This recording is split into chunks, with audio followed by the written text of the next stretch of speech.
People are so accommodating if you just let them know what's going on. So get out of the house, take your kids on trips, take them to the restaurant. Don't be scared of how they're going to act or if they flap their hands or act really weird. Who cares, you know? I think prayer works a lot. I also think talking to people helps a lot. Even if you're embarrassed about whatever you're going through, you know, I always feel better after I talk to somebody about it. There's never anybody who can't find someone to listen, even if you have to pay them. Go get some therapy. Therapy's great. Hey everyone, this is Rod Cade and welcome to this week's episode of Rocket Motivation. First, I want to thank our sponsor, Gat Creek, making beautiful handcrafted wood furniture all in the United States of America. Check out gatcreek.com. This week's guest is a mother of 2 sons. Her oldest, Rock, has severe autism. This week's guest will share her story of raising her son, the ups and the downs, the triumphs and the tough times. She has taken her experience and started and is the executive director of Dance Without Limits, a nonprofit that provides dance instructions to special needs individuals. In her spare time, and I say that tongue-in-cheek, she is a development associate at Children's Hospital of Alabama, where she does fundraising. She's going to share her advice for parents raising autistic children and her philosophy on making a great life. Kerrie Benson, welcome to Rocket Motivation. Thank you. I'm honored to be here. Well, Kerrie, let's do this. Let's start by telling listeners kind of where you are now in your life. What do you do? Family, just kind of catch us up. Okay. Well, as you stated, I live at home with my 2 beautiful boys. Rockstar, that's what I call him. He is 15 years old and he has autism. And I think that it's important to note that, you know, a lot of people think autism, oh, okay, well, they're just a little bit weird or, you know, a little quirky, but that's not really the case at our house. He's got pretty severe autism, which means he does speak. He's got to be real motivated to do so. He can speak, he can read, he can write, he can do a lot of things that we'd never thought he could do through some serious therapy. And now, you know, we say he's in the 7th-ish, 8th-ish grade. There's not really a level of measurement there, but I live with him and my younger son, Colt, who is 11. He is neurotypical and he is definitely weirder than his brother. And I'm the director of Dance Without Limits, which is as a dance studio I started for kids specifically with disabilities. That's all we take. We don't take regular kids. And we're going to get into the Dance Without Limits in detail later on. But let me ask you this. You were talking about Rock, and you were kind of explaining, you know, kind of the levels of autism. Is it classified like as mild, moderate, severe? Is that how they do it? Sort of, yes. I mean, that's what people would say. Well, is he high functioning? You know, does he have severe autism? I classify severe autism as not being able to function independently. He will live with me forever, absolutely, which is actually okay with me because I kind of like the little kid. Yeah, his independent skills are not quite there to make it on his own. And it takes a minute to understand what he's saying. He can't really communicate with adults other than myself and teachers just because his speech is not very clear. His independent living skills are not where they need to be. You know, he's just going to be with me forever. Right. He was your first son. Right. So this is the first child you've ever had. So this is all you know as far as... Oh my God. I didn't even babysit growing up. I didn't know anything about kids. I've never changed a diaper. And all of a sudden I have this baby. And then, you know, things are going okay. But about at the year marker, you know, we noticed that he wasn't doing some of the milestones. He wasn't talking, cooing. He didn't walk or crawl on time. You know, there was just a lot of things that he wasn't catching up to, and I'm really not one to panic, so I always thought, you know, he'll catch up. He's just a little late bloomer. But, you know, my mom said it the best. On his first birthday, he didn't grab the cake and shove it in his face like most kids do. He just sat there and he didn't really know what to do with any of the toys anyone brought him, and he got overloaded and basically had a meltdown. And my mom was like, you know what, I think the light has just gone out of his eyes. I don't know what happened, but he just doesn't seem right for a 12-month-old baby. And so we had him evaluated, and through a couple of evaluations from professionals, we finally got a diagnosis at 18 months that he was what they would quote as classic autism. No eye contact, speech, communication skills, and just behavior problems out the yin yang. Right. And we'll talk about some of those in a minute. But so, all right, what's going on in your mind? All right, so this is your child, and okay, you get a diagnosis for autism. How are you handling it? What's going through your mind? Probably a lot like most people do. You have your initial meltdown and pleading with Jesus to fix it. And then you get your boots on and do everything you can to make it better. And most parents, just like me, do all the stupid things and the snake oil. We took him to all these weird doctors. And I remember we tried all these injections, B vitamins to shoot the autism out. We'd have to give it to him in his little rear end while he's asleep. I mean, that's horrible. This hyperbaric chamber. Okay, let's take an autistic toddler and zip him up in a bag alone and see how that goes. Well, I mean, the thing is, it's easy to sell someone on hope. Oh, yeah, because all these people have been cured from this diet and this thing. And you have to try them all just to say you did. But then after you've tried them all, you realize that really these are the cards that you have. So the early years, all right, he gets his diagnosis at 18 months. Kind of the first 5 years of his life, I mean, kind of what's going on? How what's going on with him? And then, how are you dealing with it? Well, day drinking definitely showed up in the picture during those times. But the toddler years, I would say all the way to maybe his 6th or 7th birthday, were really tough. We went to a amazing preschool where we got ABA therapy, but insurance didn't cover it way back then, so it was out of pocket and it was really expensive. But that's really the only thing that helped him: therapy and speech therapy and occupational therapy. But his behaviors, oh my God, he would strip down naked in public. I remember I stole a grocery cart one time out of an undisclosed supermarket parking lot and took it home so that we could teach him how to stay with the buggy in the supermarket. Because, I mean, he was getting big and it was looking weird to have him sitting in the buggy, you know? Yeah, it's hard to have an 8-year-old in the... Right. So I remember being in the parking lot at night, opening my trunk, trying to shove this giant buggy in my car and speeding away before I got arrested. But it worked. And, we just tried to make his life as normal as possible. We tried to put him in activities, just lots of failures trying to make him normal, until finally I was like, you know what? He's not normal. So let's just try to make him happy. Right. It's your son, Rock. He's the one who has autism. Right. But you're the one who is, you're his mother, his primary caregiver, who's really dealing with him on a daily basis, especially when you go out. How is it affecting you and your life? I think at first it was really hard because I was more worried about not disturbing other people and what other people would think. And I didn't want anyone to judge him. I think I told you earlier that, I would leave grocery carts full of food right there in the grocery store and, wouldn't take them home because he was having a meltdown and we just needed to get to the car and just get out of that situation. Sometimes you just need to get groceries, so people in the line are just going to have to deal with it. And people give lots of good advice, well-meaning, especially older people that will say, well, yeah, that kid just needs a spanking. I remember one lady in line at the bank, he makes this humming noise when he's happy, and he still does it now. He's 15. So when he's happy, he'll just go like, he'll just make this humming noise over and over again. And I remember she was like, does he have to do that? And I was like, yes, he does. Do you have to be rude? You get a sharp tongue after so many years. And not that anybody means anything harmful by it, but you got to stick up for him. He can't stick up for himself. The good part is he doesn't know if anyone's making fun of him. He has no idea if he's being stared at. He is completely oblivious to any of that. And I think that is the most beautiful thing about him, because he could give a shit.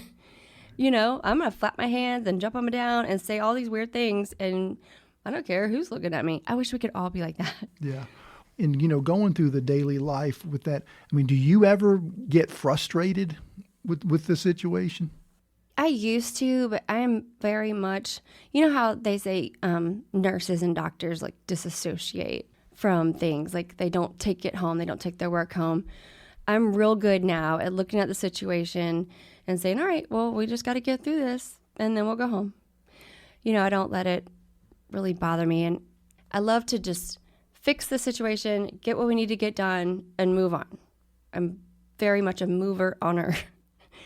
Right. Well, have you ever had the why me moment? Why does my child have to have severe autism? Did you ever go through that?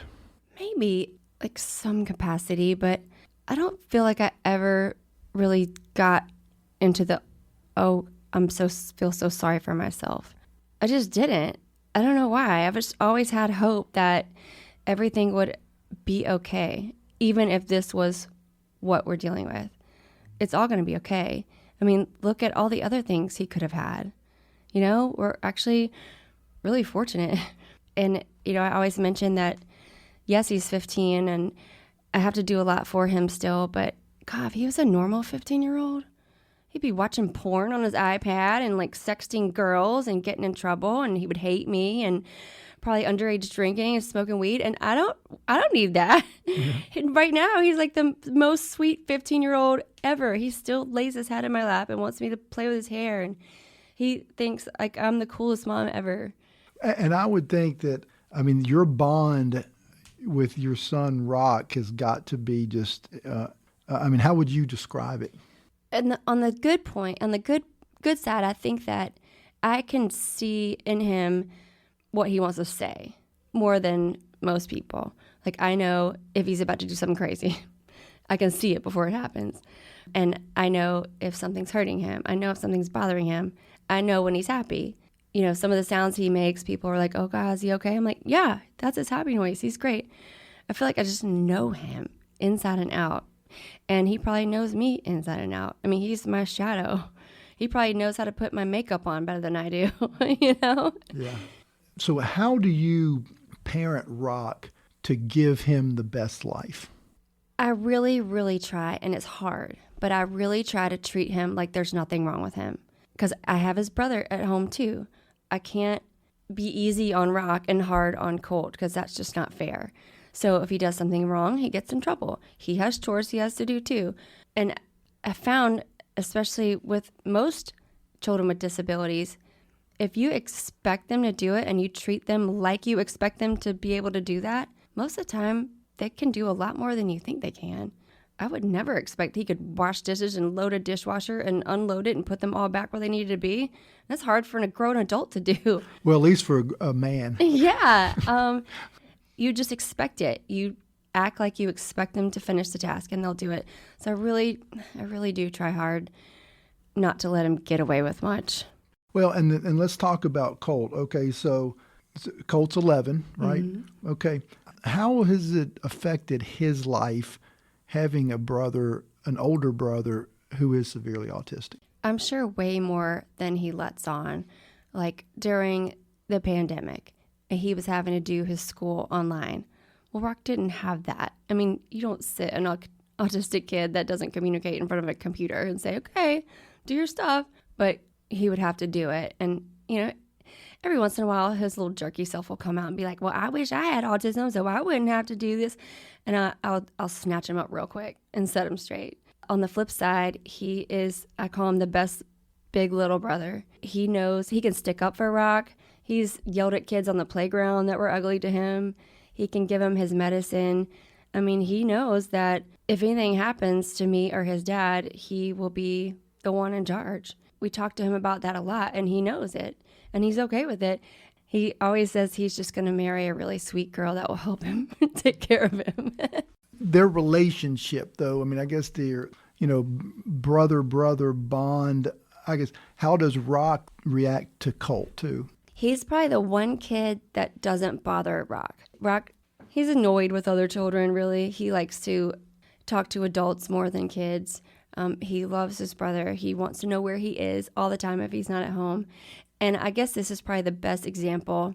They both have their own room at our house, but they sleep in the same room, which I think is the sweetest thing, with Rock, does he like a schedule? Oh my gosh, yes. And he knows, autistic kids aren't stupid.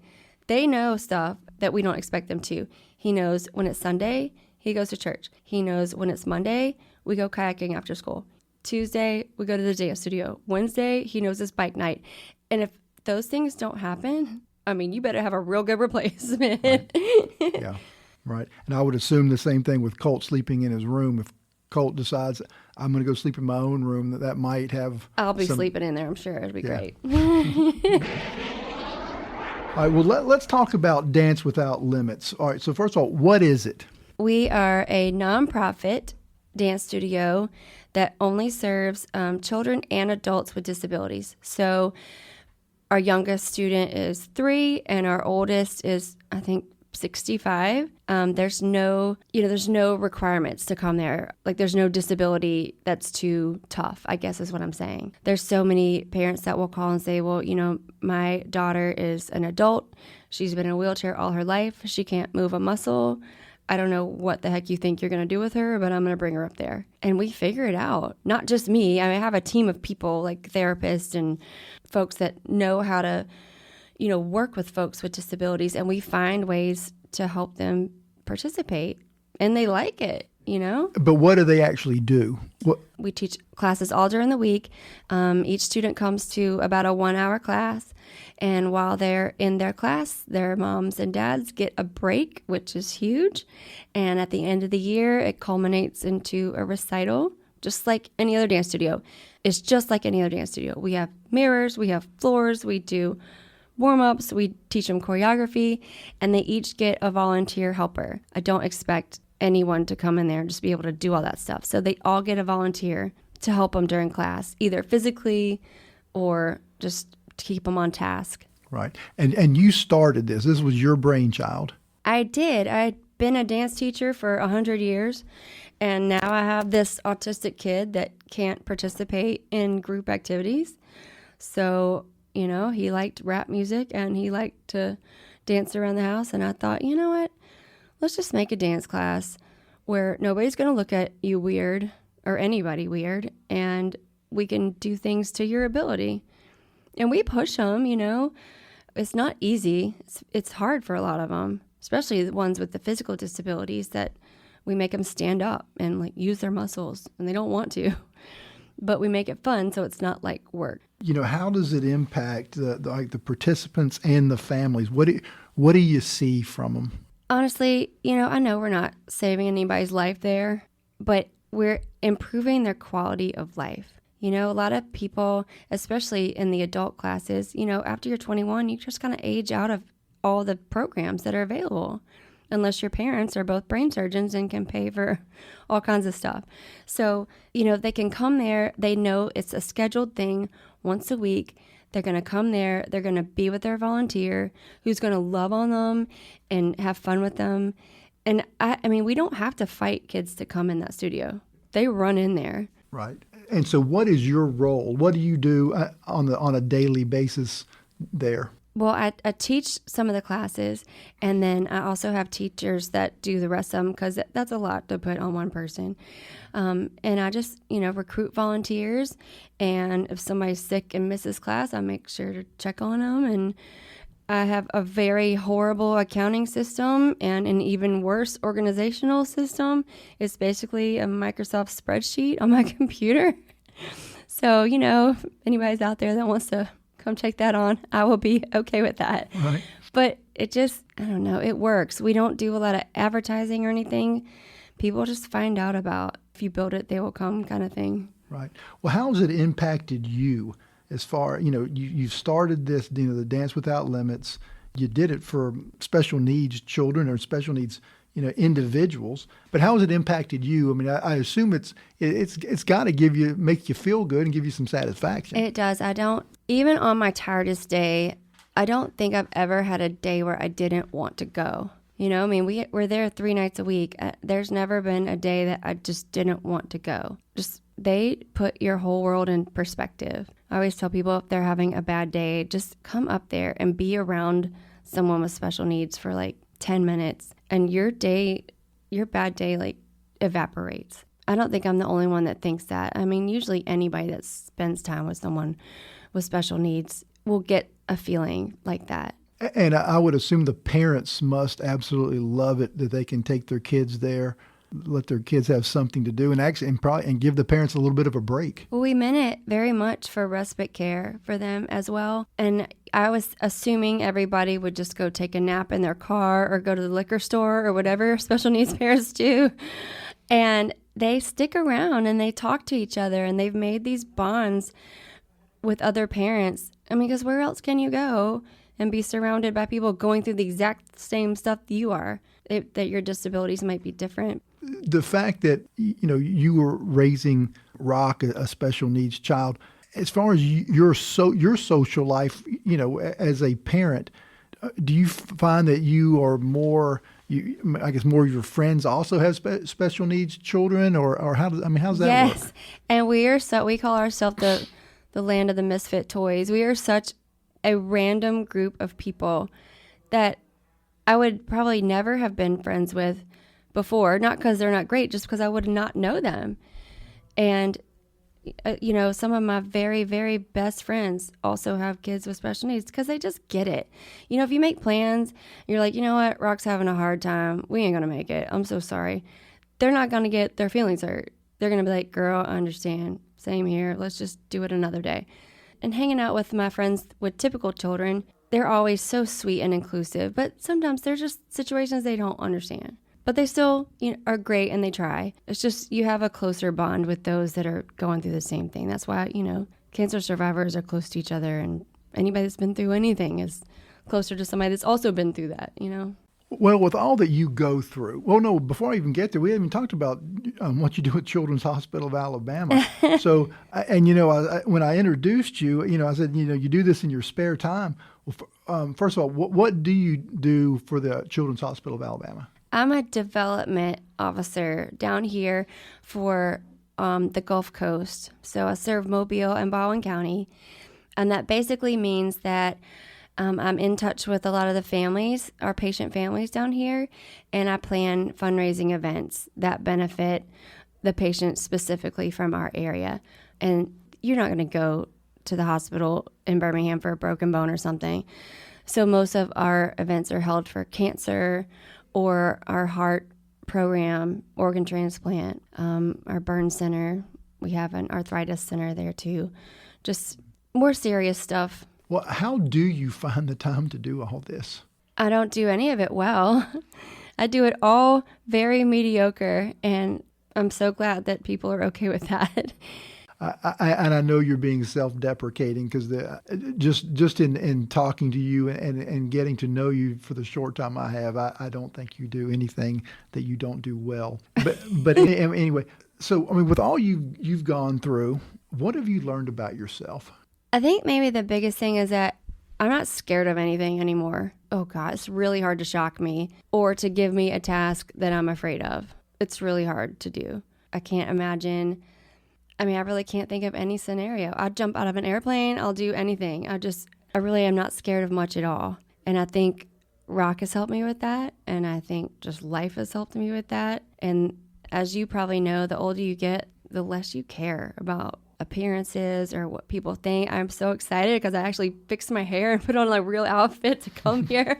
And it's radio. Nobody can even see me. Well, we will take a picture of you at the end that will go on the graphics of the show. So you could have come in sweats. I didn't tell you to dress up. I have this quote, and I can't even remember who said it, but it says, I don't want to know the me I would be without you.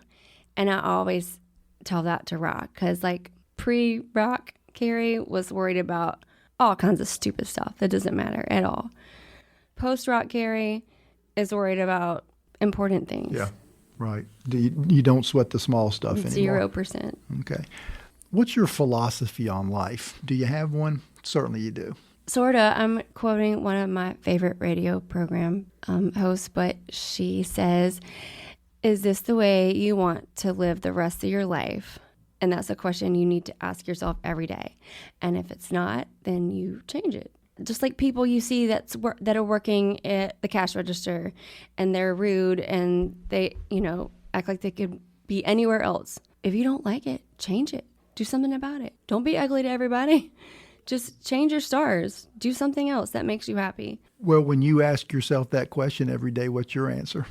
I feel very, very much this is where I want to be. Absolutely. And if I didn't, I would change it. Yeah, there you go. All right. And maybe this isn't a fair question because everybody does things differently, but you have been through raising a severely autistic child. So, for parents out there that are say they've just gotten a diagnosis of autism for their child and say it's a severe one, what advice would you give them based upon what you've been through, maybe mistakes you've made that you wouldn't want anyone else to do? Just kind of give us the benefit of your experience. I think a lot of people at first think of it as sort of a death sentence, the death to the child that they thought they were going to have. And it is. That child is not there. You got this child. And it's not the end of the world because they can turn out to be some of the most beautiful individuals on the planet, and they will change you. Also, get help. I didn't have family here, so we hired people and begged people and had wonderful, wonderful people circled around Rock to help us. Even if you needed to take a shower, ask somebody to come over and just watch them for 5 seconds, Don't get overwhelmed because it's very easy to hole up in your house and think you can do it all by yourself, but you can't. You got to get help. Nobody cares what your house looks like. Nobody cares if the clothes are clean or if the kitchen's full of dishes. Just get help and get over yourself. And also, don't hole up in your house. Take your kids places. Take your autistic kid that's screaming his head off somewhere to eat dinner, just because that's what you do. You don't hide in your house. You may have to eat at a certain table every time. We have certain tables at tons of restaurants. And if we sit anywhere else, it's hell on earth. And they know, like the Mexican place will move people out of our seat if they see us coming. Right. And it's just little stuff like that. People are so accommodating if you just let them know what's going on. So get out of the house, take your kids on trips, take them to the restaurant. Don't be scared of how they're going to act or if they flap their hands or act really weird. Who cares? Do it with them. and I guess, it probably took you a little time to get to that place. It did, but finally I was like, well, we're not going to be stuck here in this house all the time. We got to go. People are just going to have to watch you do this. What advice, based on your life experience, for people that are just going through some tough times, that are facing adversity, what advice do you give just kind of generally based upon what you've been through? I know what it's like to feel hopeless, but, personally, I might cuss a little bit, but I do love Jesus, and I've always had hope that he would take care of me and Rock and make sure that everything was going to turn out okay. I think prayer works a lot. I also think talking to people helps a lot. Even if you're embarrassed about whatever you're going through, I always feel better after I talk to somebody about it. Anybody. There's never anybody who can't find someone to listen, even if you have to pay them. Go get some therapy. Therapy's great. I gotcha. If somebody wants to, volunteer or donate to Dance Without Limits, how can they do it? We have a super nice website.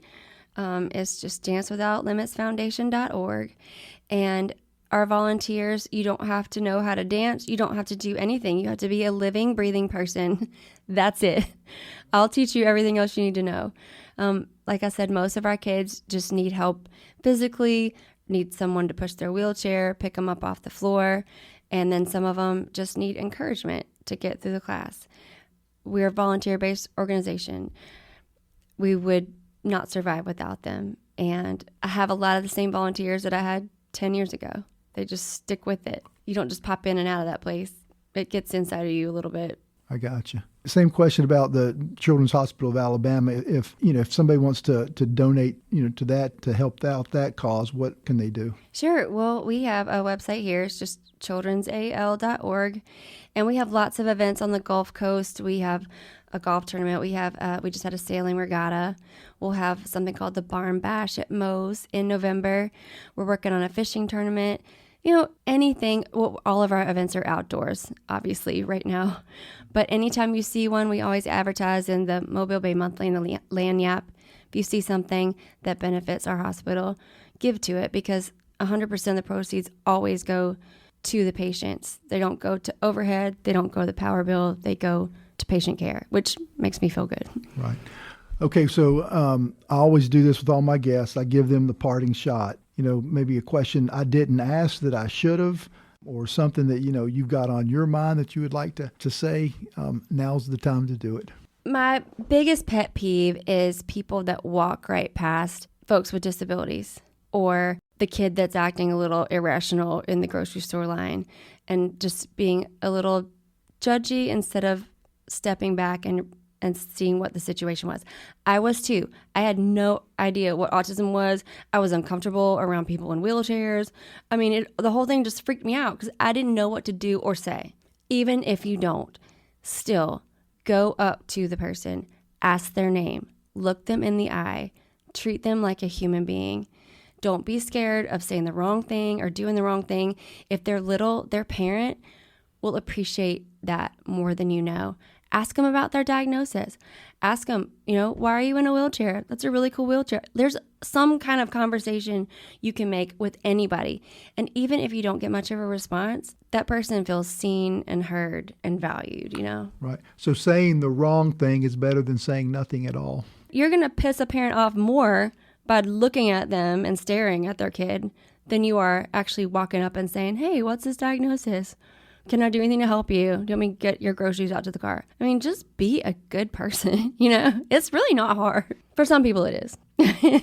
Well, Kerrie, thanks so much for coming in. This has been a really great show, and I'm so delighted that you came in to tell your story. It's very inspirational, and just you're such an impressive person that dealing with what you deal with, and then turning it into positives where you've learned from raising your son, and then you take it into starting this dance without limits. I mean, it's just a remarkable story. And so thanks so much for coming in. Thank you for listening.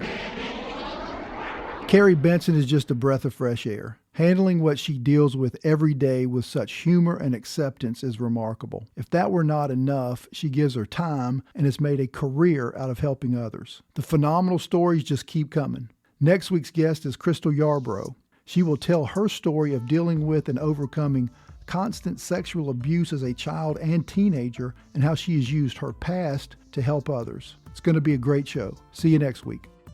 Rocket Motivation partners with Gat Creek, one of America's premier wood furniture makers. Clean, timeless designs define the Gat Creek look. Their made-to-order furniture effortlessly connects with a range of styles from modern to traditional. Check out their full range of products at gatcreek.com. If you're interested in getting my book, Get Back Up, just go to Amazon and put in Get Back Up and my name, Rod Caden. It'll pop right up. I would love it if you would subscribe to the podcast and rate and review the show wherever you listen to your podcasts. I would really appreciate it if you'd share it with a friend. I would like as many people to hear my message as possible. Never give up and always get back up. And we'll see you next week.